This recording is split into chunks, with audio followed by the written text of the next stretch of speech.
There are players who played football loudly, players who announced themselves with pace and power, who made their presence felt through force. And then there were players like Tomáš Rosicky. He was a midfielder who moved across the pitch smoothly and intelligently, never wasting a touch or a movement. He had a first touch so soft, the ball seemed to slow down for him.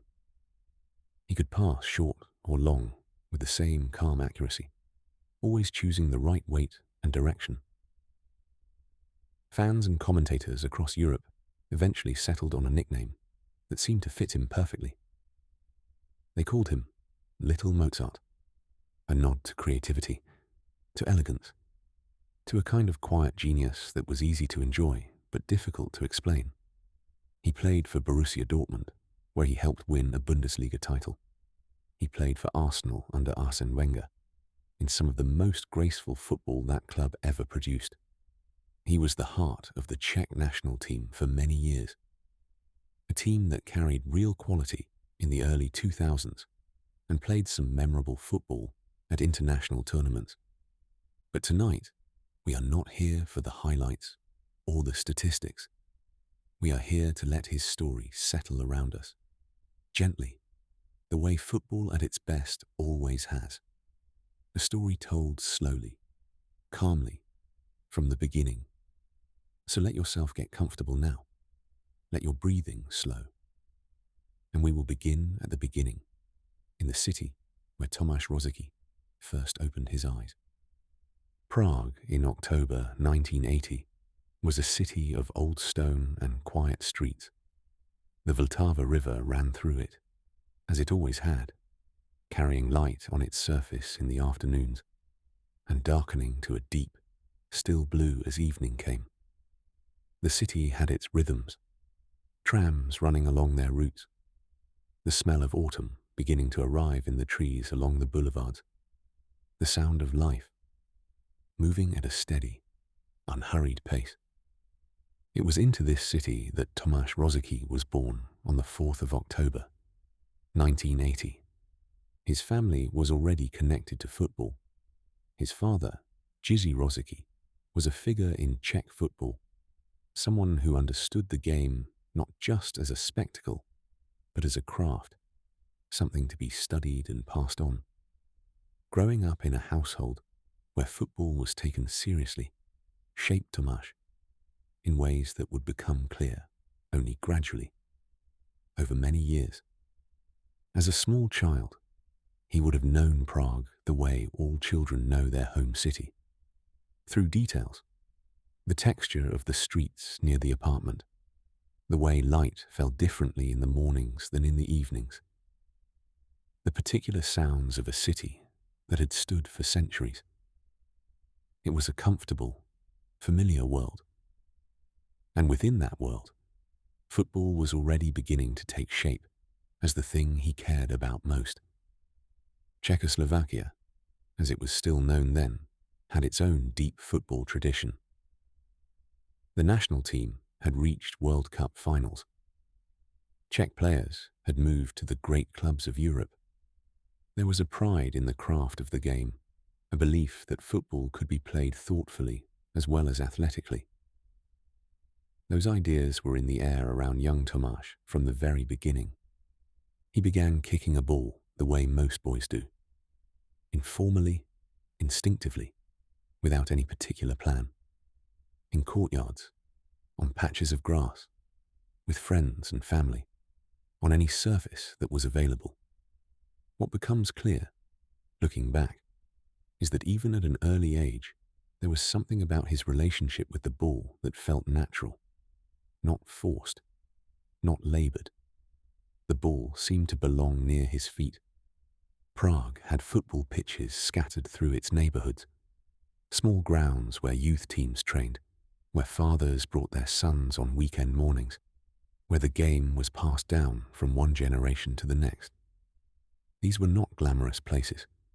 They were functional, practical, modest, the kind of grounds where the grass was worn in the centre, and the goals were simple metal frames.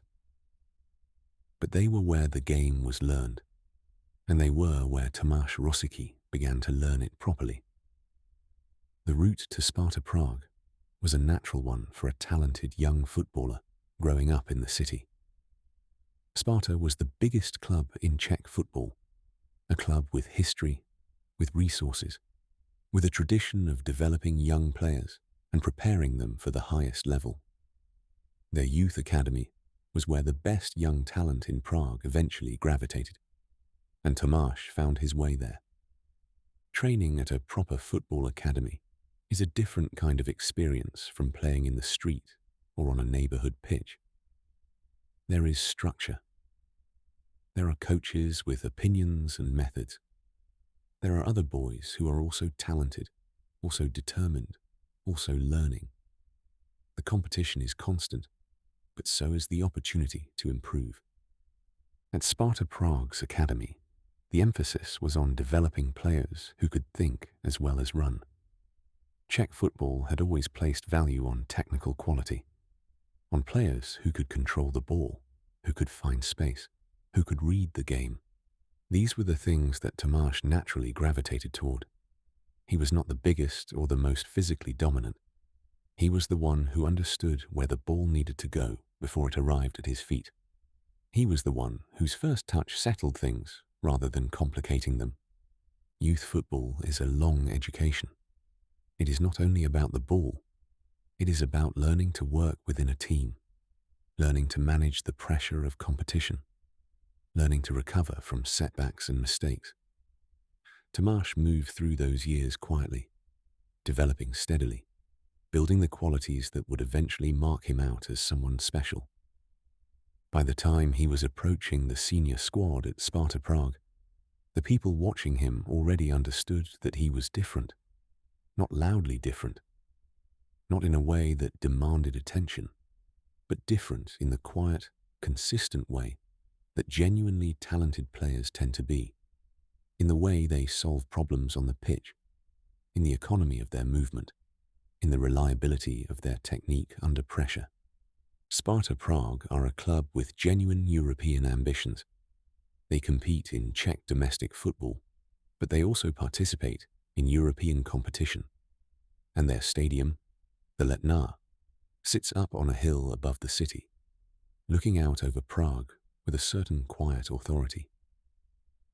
It is a ground with atmosphere, with history, with the accumulated weight of many decades of football. When Tomáš Rosický began to appear for the senior squad, he was young, but he did not play like someone who was overawed by the occasion. There was a steadiness about him. Even then, he moved into midfield positions with an ease that suggested he had been doing it for years, which, of course, in training he had. The step up from youth football to senior professional football is always significant, but Tomáš made it look natural. In the Czech League, he established himself quickly as a controlling presence in the middle of the park. His passing was precise and calm. He could turn in tight spaces. He could receive the ball under pressure and make a good decision with it quickly. He could carry the ball forward when the space opened up, and his movement without the ball was intelligent. He understood where to be, when to arrive, how to stay available for his teammates. His long-range shooting was also becoming apparent. There was a quality to his technique when striking a ball from distance that was distinct, a combination of good timing, a clean contact, and an ability to keep the ball low and accurate. Goals from outside the penalty area, or for Rosicky, were not simply lucky hits. They were the product of technique, of practice, of a specific kind of confidence in his own striking ability. Word begins to travel in football. Scouts from clubs across Europe spend their time watching leagues that do not always receive the most attention. The Czech Republic, Poland, Belgium, Portugal, looking for players whose qualities might translate to the bigger stages. Tomáš Rosický was not a secret for very long. The reports coming back from Sparta Prague were consistent. Here was a young midfielder with exceptional technical ability, excellent vision, a natural capacity for the kind of creative play that was rare. European clubs were paying attention. In the summer of 2001, Tomáš Rosicky moved to Borussia Dortmund. He was 20 years old.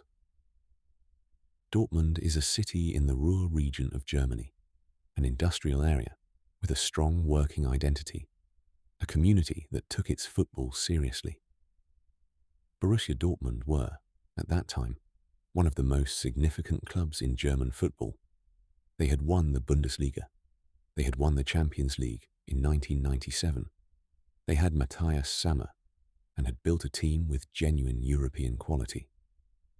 The Westfalenstadion, which would later be renamed Signal Iduna Park, was one of the most impressive grounds in European football. The South Stand, the famous yellow wall, held tens of thousands of standing supporters. The noise on a match night was something felt as much as heard. For a young player arriving from Czech football, it was a significant new environment. The Bundesliga in the early 2000s was a genuinely competitive league. There were strong clubs, organized defenses, a high tempo to the game.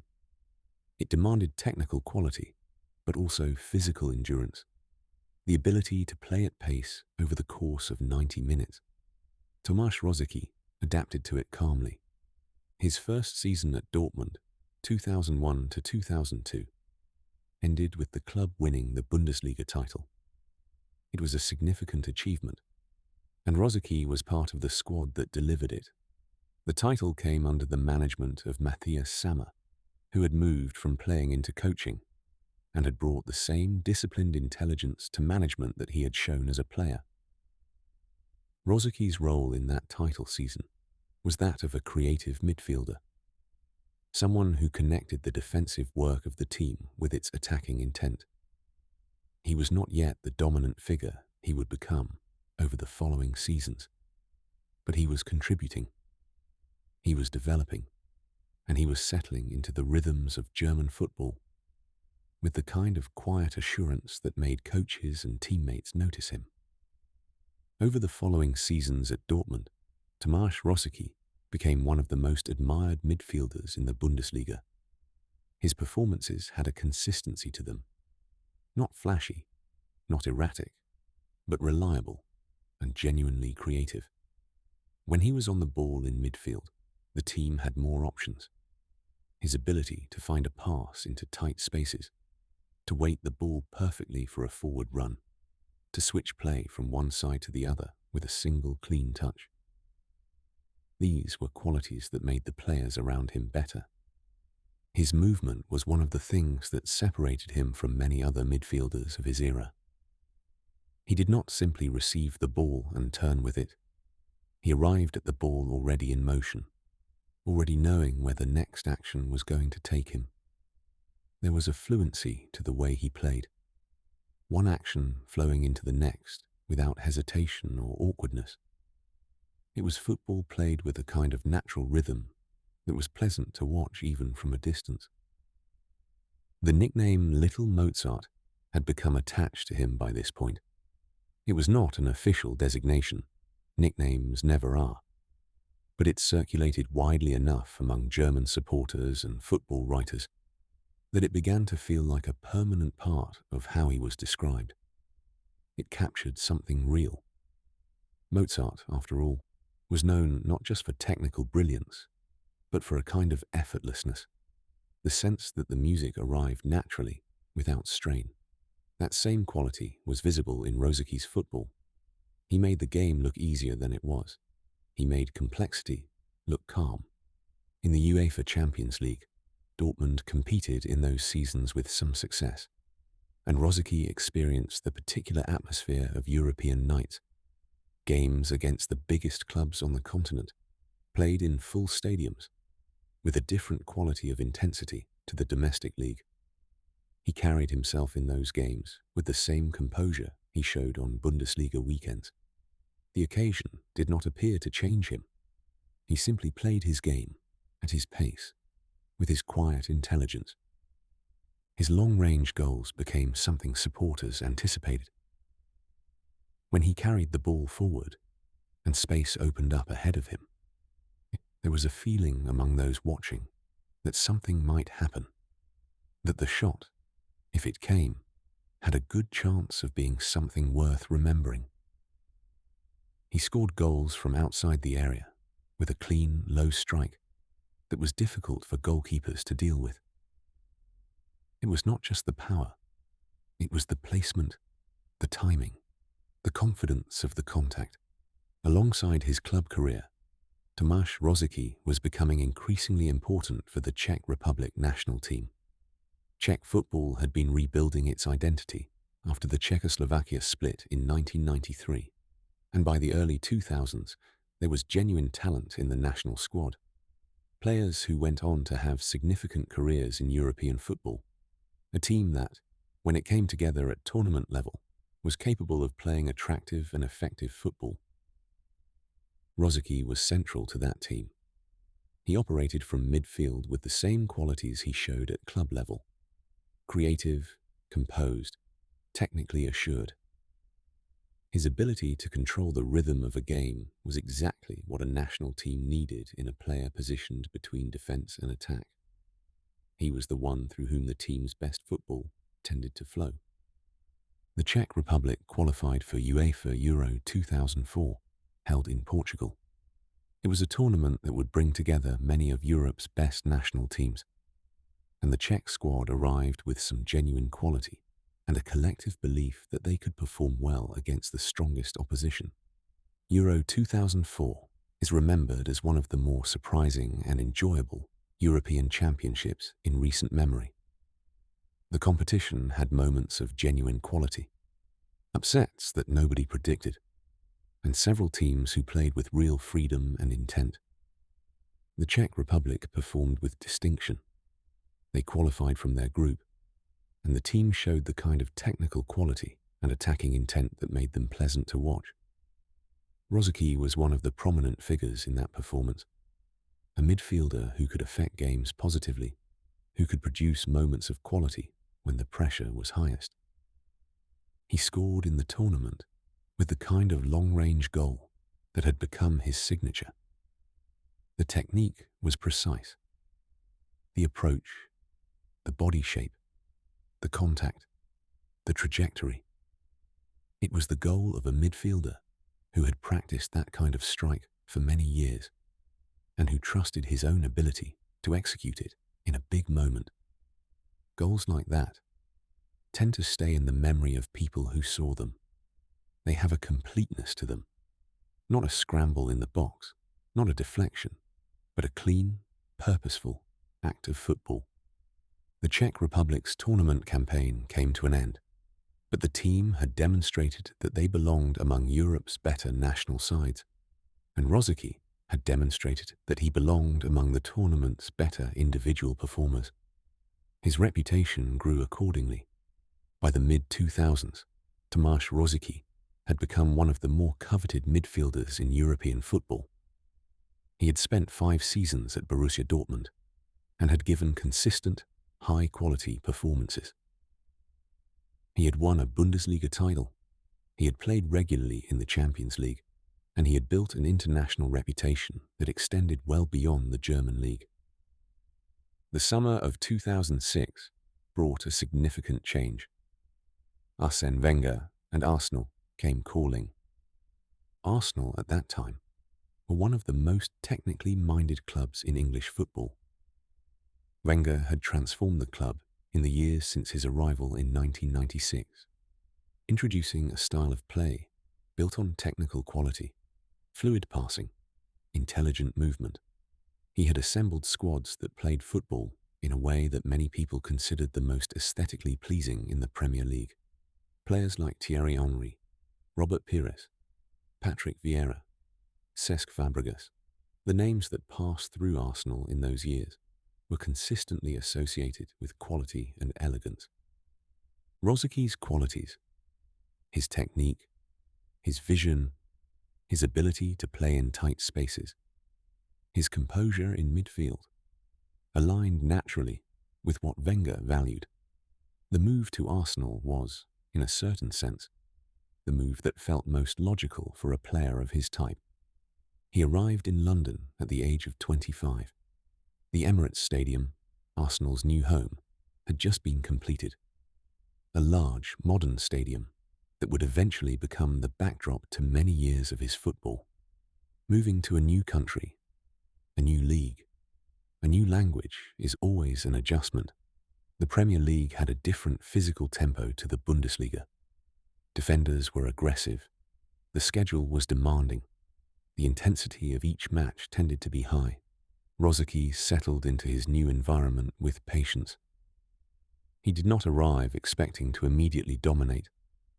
He arrived to contribute, to find his place in a squad that already had significant quality, to apply his particular qualities in the context that Wenger was building.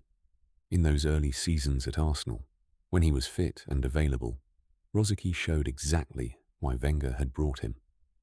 His movement in midfield was graceful in a way that stood out, even in a team that placed a premium on technical quality. He glided into spaces rather than running into them. There was a smoothness to his movement that made him seem always slightly ahead of the defensive pressure around him. His passing was a pleasure to watch at close quarters. Short combinations with teammates in tight spaces. Longer diagonal balls that switched the angle of play. The occasional through ball that split a defense with precision timing. He played with both feet comfortably, which allowed him to make decisions at speed without needing to adjust his body position awkwardly. He also brought a calmness to the midfield. In a team that sometimes played with a high tempo, Rosicky was someone who could slow things down when it was needed. Someone who could receive the ball under pressure and find a simple answer that gave the team a moment to reorganize. That quality is often underrated in attacking midfielders, but it is essential to controlling the rhythm of a match. The Emirates Stadium on a good day had a particular atmosphere. A modern ground with a large and engaged crowd. The pitch of high quality. The football on display, often of real technical standard. Rosicky moved across that pitch in the way he had always moved, with his characteristic ease, with his eye always on the next opportunity. And there were goals. His long-range striking ability did not diminish in English football. When space appeared ahead of him, and the angle was right, he could still produce a clean, low strike that moved quickly across the goalkeeper's view. Goals from outside the box by midfielders are never simply lucky. They are the product of technique and confidence developed over many years, and Rosicky's goals carried both qualities. But injury was beginning to complicate things. Professional football at the highest level is physically demanding in ways that are not always visible to those watching from outside. The schedule is relentless. Domestic league games, cup competitions, European nights, international duty. The body absorbs a constant series of impacts, changes of direction, sudden exertions. For most players, there are minor injuries that interrupt a season here and there. For some players, those minor interruptions become something more serious. For Tomáš Rosicky, the injury difficulties that began during his time at Arsenal became one of the defining challenges of his career. Not because they changed who he was as a player. When he was fit, he remained exactly the player he had always been, but because they reduced the time he had available to show that player.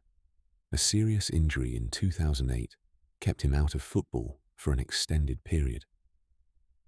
This was not a few weeks on the sidelines.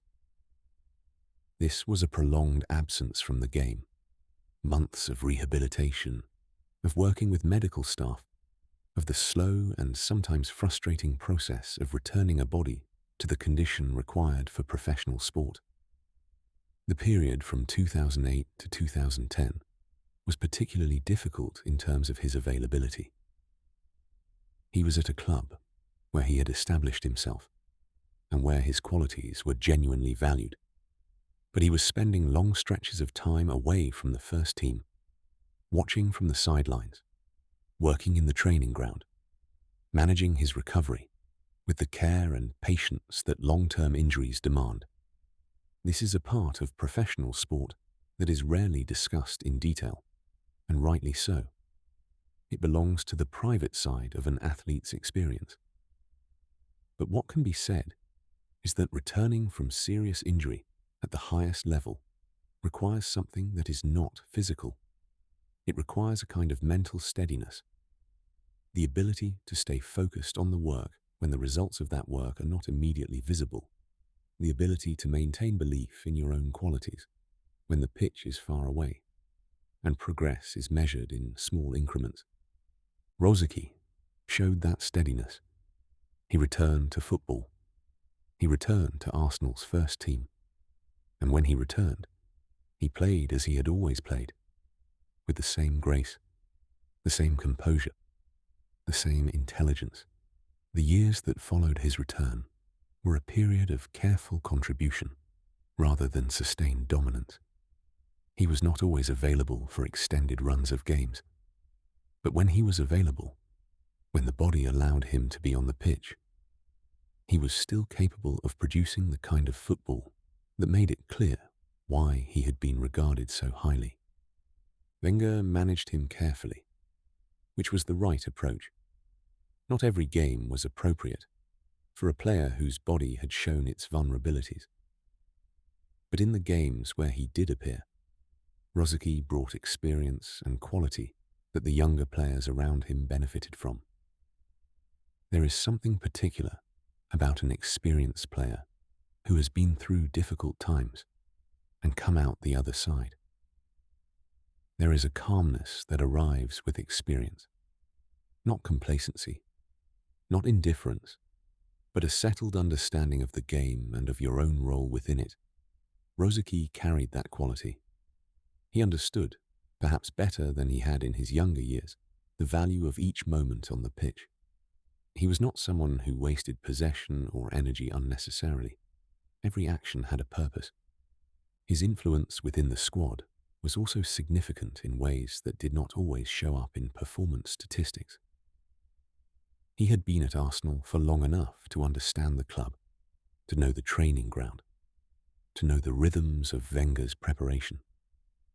He was a senior figure, not loudly, not in a way that demanded respect, but quietly, in the way that players who have been somewhere for many years tend to become part of the fabric of the place. Younger players, some of whom had grown up watching Rosicky at Dortmund or in the early part of his Arsenal career, were now training alongside him, learning from his example. The way he handled the ball in training, the economy of his movement, the decisions he made under pressure. These were things that could be observed and absorbed. Arsenal in those years continued to play the kind of football that Wenger had always built, technically demanding, positionally intelligent, based on passing and movement. Rosicky remained a natural fit within that system. He did not need to be reinvented or adapted. He was, at his best, exactly the kind of player that system was designed for. Long-term rehabilitation is a particular kind of patience. It is not the patience of waiting for something to happen. It is the patience of making small things happen repeatedly, day after day, with no immediate visible result. The physio room, the pool for low-impact work, the grass of a training pitch. Eventually, when the body has progressed far enough, the very first training session with the full squad after months away. A moment that is ordinary to everyone else, and significant only to the person returning. Rosicky went through that process more than once during his time in England. The body that had moved so elegantly across pitches in the Czech Republic and Germany, and now England, needed careful management. The training sessions had to be monitored. The schedule had to account for recovery in a way that it did not for players with different physical histories. There is a temptation for a player in that situation to rush, to want to be available, to want to be on the pitch, to want to contribute, and to feel part of things again. Managing that temptation, trusting the process rather than the urgency, is itself a skill. Rosicky's ability to manage it, to return to the pitch when the time was genuinely right, rather than simply when he felt impatient, was part of what allowed him to have the long career that he did. When he came back completely, not tentatively, not half present. When Rosicky was on the pitch for Arsenal, regardless of the stage of his career or the circumstances of his most recent return from injury, he was there as a professional, bringing the full weight of his experience and his technical quality to every involvement. Wenger had long experience with players of this type. He had managed players who were exceptional technical talent, but whose physical availability had been inconsistent over long periods. He understood how to use such players, how to protect them where possible, how to bring them into games at the right moment, how to get the best from them over a long season, rather than burning out what was available too quickly. The relationship between Wenger and Rosicky over those years had the particular quality of a manager and a player who understood each other. Wenger valued technical intelligence above almost everything else in a footballer, and Rosicky had that quality in abundance. Rosicky, for his part, had found in Wenger a manager whose ideas about the game are aligned with his own instincts. The partnership worked. There were seasons in this period where Rosicky found form over extended stretches of games. When the injuries allowed him to play with regularity, the qualities were still evident. The touch, the vision, the ability to find space in midfield and make positive things happen from it. He continued to represent the Czech Republic in international football for much of this period as well. The national team had changed somewhat from the group that had impressed at Euro 2004. Some of those players had retired. New ones had come through. But Rosicky remained one of the connecting threads. A senior figure who brought continuity and quality to the squad. International football for a club player at a busy Premier League club adds to the physical demands of the season. The travel, the preparation time, the matches themselves. All of this accumulates over the weeks and months of a long season. For Rosicky, whose injury history made managing his physical load particularly important, international commitments were an additional consideration, but he continued to represent his country for as long as he was able. The Czech jersey meant something. The national team was a source of genuine pride for Czech football, and Rosicky understood his role within it, not just as a player, but as a representative of a tradition of technical Czech football that stretched back many years. The Emirates Stadium in the evening, with the lights on and the pitch bright and green against the dark London sky, had a particular quality. The ground had settled, over its first years, into a proper football atmosphere, the kind that builds slowly and becomes something real when a crowd finds its voice at the right moment. Rosicky moved across that pitch in those evening games with a comfort that spoke of years of familiarity. By this stage of his Arsenal career, he had seen many things change around him. Squads evolve, players come and go, managers make adjustments.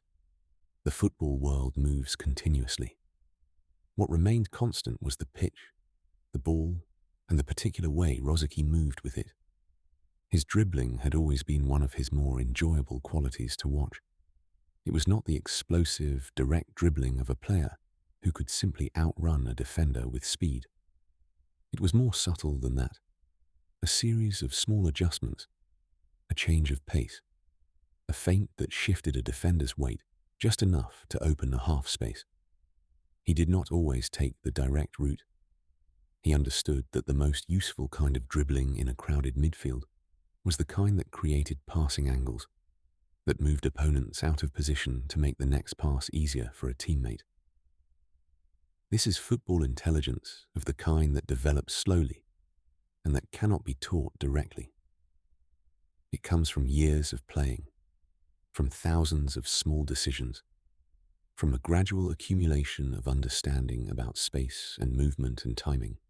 By the later part of his Arsenal career, Rosicky had that understanding in full. The 2015-16 season was Rosicky's final one at Arsenal. He was 35 by that point, still capable of good moments, still possessing the technical quality that had defined his career, but inevitably playing a reduced role. The matches were fewer. The minutes were more carefully managed. There was a quality to those final appearances at the Emirates that those who watched them closely might have appreciated. A player at 35, in the closing period of a long career, has a different relationship with the game than a player at 22. The urgency is quieter. The decisions are more economical. There is less rush and more assurance. Rosicky, in those final Arsenal appearances, was playing football with everything that experience had given him. When the season ended, his time at Arsenal came to a close. He had been at the club for 10 years, a long period by the standards of modern football, particularly for a player whose career had been interrupted by significant injury. 10 years at a single club at the highest level is itself a measure of something significant. The relationship between a player and a club is difficult to quantify. There are statistics, games played, goals scored, assists recorded. But there is also something else, something in the accumulation of training sessions and match days and squad meetings and quiet afternoons on the training ground. Rosicky had become part of Arsenal in the way that long-serving players do, not just as a footballer, but as a presence, a familiar figure, someone who had contributed for a long time and whose qualities had been genuinely valued. After Arsenal, the story brought him home. Sparta Prague had always been the beginning of things for Tomáš Rosický, and now it became the end of things too. Returning to his home club in 2016 was a natural conclusion. Prague was his city, the place where he had grown up, where he had first learned the game, where the football journey had started many years before. Sparta were the club that had given him his first opportunity, that had developed him, that had sent him out into European football. He arrived back at the Letná Stadium as an experienced, respected figure. The Czech domestic game had continued in his absence, developing its own players and its own rhythms. But the return of a player of Rosicky's standing was a genuinely meaningful thing. For younger players at the club, for supporters who had watched him develop from a youth player into one of the most admired Czech footballers of his generation, there was something right about his being back. His final seasons in Czech football were not sustained at the level of intensity he had known at Dortmund or Arsenal. That was natural and expected. He was in the later stage of a career, managing his body carefully, contributing when he could. But he was still a footballer. The qualities were still there when the moments came. The first touch, the movement in midfield, the passing that made teammates' jobs easier. His final seasons in Czech football were not sustained at the level of intensity he had known at Dortmund or Arsenal. That was natural and expected. He was in the later stage of a career, managing his body carefully, contributing when he could. But he was still a footballer. The qualities were still there when the moments came. The first touch, the movement in midfield, the passing that made teammates' jobs easier. The Czech League has its own rhythms and its own quality. It is not the Premier League or the Bundesliga in terms of the overall standard of competition, but it is professional football at a serious level, with clubs that take their preparation and their performance seriously. Sparta Prague, as the biggest club in the country, operated with higher expectations than most. There were supporters who came to the Letná to watch their team with genuine investment in the outcomes. For those supporters, the return of Rosicky was meaningful. He was someone who had grown up in the club, who had gone out into European football and shown the Czech Republic's capacity to produce players of genuine quality, and who had come home. In Czech football, that narrative carries weight.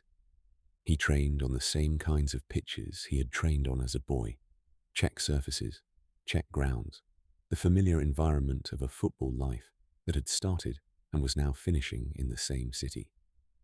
There is a completeness to that, a kind of quiet symmetry that does not often arrive so neatly in a professional career. In 2017, Tomáš Rosicky retired from professional football. He was 36 years old. He had been playing professional football for more than 2 decades. He had moved through the full arc that the game makes available to those who are good enough and resilient enough. Youth development, the domestic league, the biggest clubs in Europe, international tournaments, long service, eventual return, and quiet conclusion. Retirement from professional sport has a particular texture. The daily rhythms that have organized a life for 20 years, training in the morning, preparation for matches, the weekly cycle of the football calendar. These rhythms come to an end, and something new has to take their place. For some players, that transition is difficult. For others, it arrives with a certain readiness. For Rosicky, there was a sense that football was not entirely finished with him. His knowledge of the game, the tactical understanding, the experience of high-level club football across multiple leagues and countries, the relationships built over a long career. These were things that had value beyond playing. The game had more to offer him, and he had more to offer the game. He moved into a role as a sporting director at Sparta Prague. It was a role that placed him on the other side of the planning table, thinking about squads, about player recruitment, about the long-term development of the club. It required the kind of intelligence that Rosicky had always shown on the pitch to be redirected toward a different set of problems. Sporting directors work largely outside of public view. Their decisions sometimes become visible: a transfer completed, a contract extended, a young player promoted. But much of what they do is quiet and structural. It is work that requires patience, a long perspective, and a clear understanding of what makes a footballer and a football club function well at the highest level. Rosicky brought to that role everything that he had accumulated. He had seen how Dortmund operated, a club with strong organizational principles, with clear ideas about how to develop and use talent. He had spent a decade at Arsenal under Wenger, arguably one of the most thoughtful and philosophically coherent managers in the history of the game. He had seen how a club should look when its football thinking is genuinely well organized. These were things worth bringing home. His legacy in Czech football is secure. In the full history of Czech footballers who have played and succeeded at the highest level of European football, Rosicky belongs consistently in the first rank. His combination of technical quality, creative intelligence, and long-term contribution to both club and international football placed him in rare company. The nickname Little Mozart has stayed with him because it captured something genuinely true. There is a kind of footballer who plays the game with technical simplicity. Not simplicity, meaning easy, but simplicity, meaning without clutter. No unnecessary flourishes, no wasted movement, no confusion, everything in its right place. Mozart's music has that quality, the sense that every note is exactly where it should be, that nothing is missing and nothing is surplus. Rosicky's football had the same quality. At its best, he was not always the loudest player on the pitch. He was not always the one whose name was called most often after a match. but he was consistently one of the players who made things work, who created the conditions for others to succeed, who kept the ball moving in the way that allowed a team to express its best qualities. Those who played with him at Dortmund and Arsenal have spoken consistently about the pleasure of having him in the team. Not because he was spectacular, though he could be, in his own quiet way, but because he made football feel easy when it should have been difficult. When you received a pass from Rosicky, it was always well weighted, always arriving at the right time. When you needed an option nearby, he was there. When you needed someone to control a difficult moment in midfield, he was the right person for it. The city of Prague continues to go about its business in the way that old European cities do. The Vltava runs through it. The trams follow their routes. The autumn arrives each year and changes the light in the parks and along the bridges. Somewhere in that city, the football grounds where Tomáš Rosicky first began to learn the game still stand. Slightly older, slightly more worn, but there. Sparta Prague's training ground, where a young boy from a football family first picked up the serious habits of the game. The streets of the neighborhood where he grew up. The pitches where the first passes were made and the first shots were taken, and the first understanding of space and movement began to develop. These places are ordinary. They do not announce themselves as significant, but all significant things begin in ordinary places. The career that eventually took Rosicky to Dortmund and London and international tournaments across Europe grew from those ordinary beginnings, from the simple experience of a child who loved football and who had enough talent and enough dedication to take that love somewhere rare. There is something particular about the careers of players who are described as elegant. It is a word that gets attached to a specific kind of footballer, one whose qualities are felt in the overall texture of a game rather than in isolated moments of individual drama. Elegance in football means that the player's presence changes the rhythm of the team. It means that when they are on the ball, things calm down. It means that their decisions are typically the right ones, and that those decisions arrive without panic. Tomáš Rosický was that kind of player. He changed the rhythm of games. He calmed things down. He made the right decisions. And he made them without obvious effort. That is a rare combination. There were other midfielders of his generation who had more physical power, who covered more ground per game, who dominated matches through energy and aggression. Rosicky was not that kind of player. He was the kind of player who made you wonder when you watched him how football could look so simple, why the ball moved so smoothly, where the space came from that he always seemed to find. The answer, of course, is that it was not simple. The simplicity was an achievement, the product of years of practice, years of developing instincts and understanding, years of learning to read the game at a level that allowed everything to look effortless. The ease was earned. The Bundesliga evenings at Dortmund come back to mind when you think about the middle years of his career. The Westfalenstadion filling before a European match, the yellow wall full and loud, the pitch bright under the lights. Rosicky moving through midfield with his characteristic glide, finding angles that were not immediately visible, connecting the defensive and attacking phases of Dortmund's play with the kind of quiet authority that made supporters trust him. And then the Arsenal years. The Emirates Stadium, still relatively new and finding its identity as a ground. Wenger on the touchline, watching his team with the particular stillness he always had. And Rosicky on the pitch, older now, more experienced, carrying the accumulated understanding of many years of high-level football, still finding those same spaces, still making those same well-weighted passes, still capable of a long-range strike that reminded everyone of what he could do when the moment was right. The Czech national team shirt, the white with the red and blue detail, worn with pride for many years, for many matches, in many tournaments and qualifying campaigns.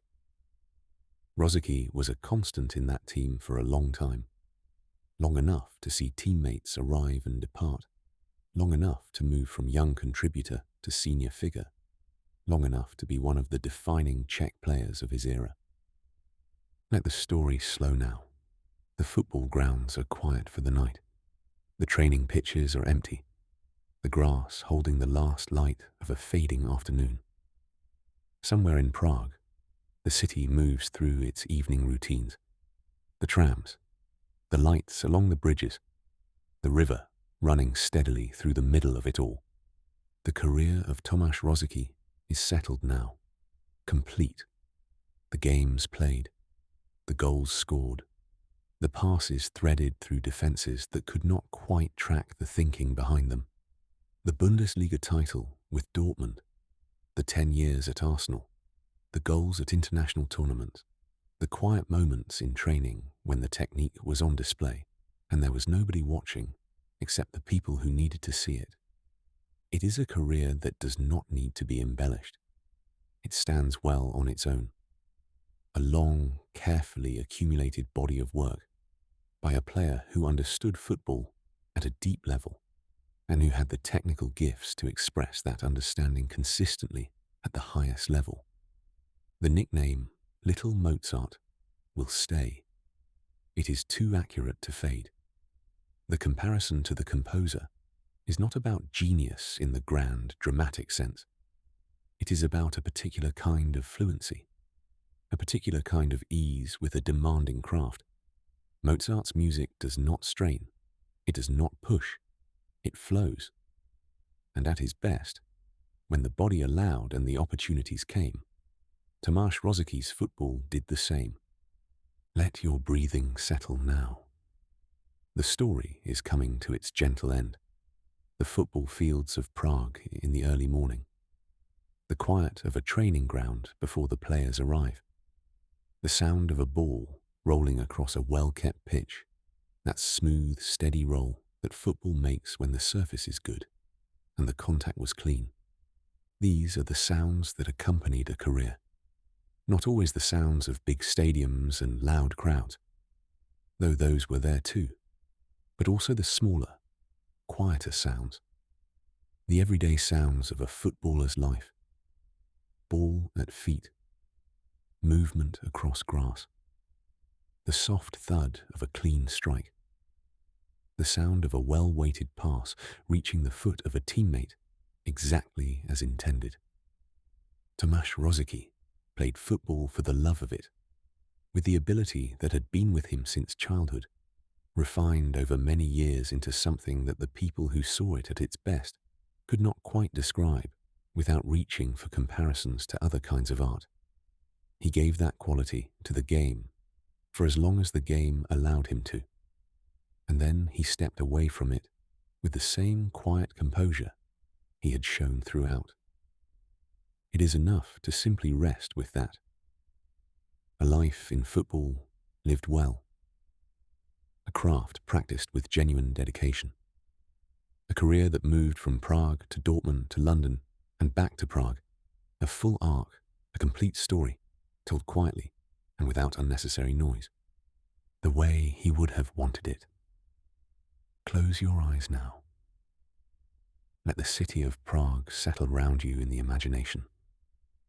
The river, the bridges, the old stone buildings, the quiet streets in the early morning. Let the sound of football on a good pitch drift through. That clean, familiar sound. Somewhere in the city, a child is kicking a ball in a courtyard. The ball rolls and returns. Rolls and returns. The sound of it is steady and simple and calming, like something that has been happening for a very long time and will continue to happen long after tonight. Let the sound carry you. Let the story rest. Good night